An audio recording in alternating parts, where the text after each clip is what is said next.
Hello बच्चों, let's see this question and here this question say in a democratic government a citizen has the right and the means to examine the decision taken by the government. It is known as यानी कि democratic government में क्या होता है, जो citizen होते हैं, जो नागरिक होते हैं ना, उनके पास पूरा पूरा अधिकार होता है कि सरकार ने जो डिसीज़न लिया है उस डिसीज़न की वो जांच कर सकते हैं, उसको एग्जामिन कर सकते हैं कि क्या वो जो डिसीज़न गवर्नमेंट ने लिया है वो सही है या नहीं है।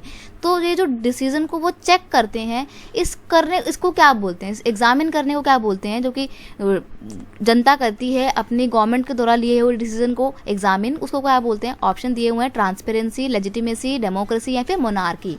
की कंसेप्ट क्या है, फीचर ऑफ डेमोक्रेटिक गवर्नमेंट। ये डेमोक्रेटिक गवर्नमेंट का एक फीचर की बात हो रही है क्योंकि डेमोक्रेटिक गवर्नमेंट में जनता अपनी सरकार के द्वारा लिए हुए डिसीजन को एग्जामिन कर सकती है। ये बहुत इंपॉर्टेंट फीचर है और इस फीचर का नाम दिया जाता है ट्रांसपेरेंसी। ऑप्शन 1 आपका यहाँ पे बिल्कुल सही आंसर हो जाएगा। अब ये डेमोक्रेसी क्या होता है, डेमोक्रेटिक गवर्नमेंट क्या होता है। डेमोक्रेटिक गवर्नमेंट या democracy is a form of government in which people elect their representative and then rule through them. जनता अपनी सरकार को खुद से चुनती है और फिर अपनी सरकार के थ्रू ही शासन करती है। और जनता जिस सरकार को चुनती है वो सरकार जो भी डिसीजन लेती है ना, वो या तो जनता से पूछ के लेती है या जनता के फेवर में लेती है। और अगर वो कोई डिसीजन लेती है तो जनता के पास ये अधिकार होता है कि वो अपनी सरकार के द्वारा लिए हुए डिसीजन को क्वेश्चन कर सकते हैं कि आपने किस बेस पे ये डिसीजन लिया है।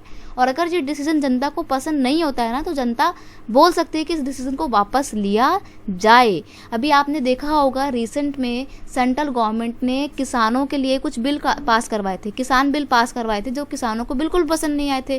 किसानों ने उसका विरोध किया, प्रोटेस्ट किए शांतिपूर्वक तरीके से, और फिर गवर्नमेंट को लगा कि हाँ किसानों के फेवर में नहीं है, तभी तो किसान प्रोटेस्ट कर रहे हैं। गवर्नमेंट ने उन डिसीजन को वापस लिया। तो ट्रांसपेरेंसी है, आपके पास पूरा पूरा अधिकार है कि आप डिसीजन को वापस भी करवा सकते हैं अगर आपको लगता है कि वो आपके फेवर में नहीं है। तो ये सब ट्रांसपेरेंसी की वजह से ही पॉसिबल हो पा रहा है। ऑप्शन 1 आपका यहाँ पे बिल्कुल सही आंसर हो जाएगा। I hope you understand it well. Best of luck.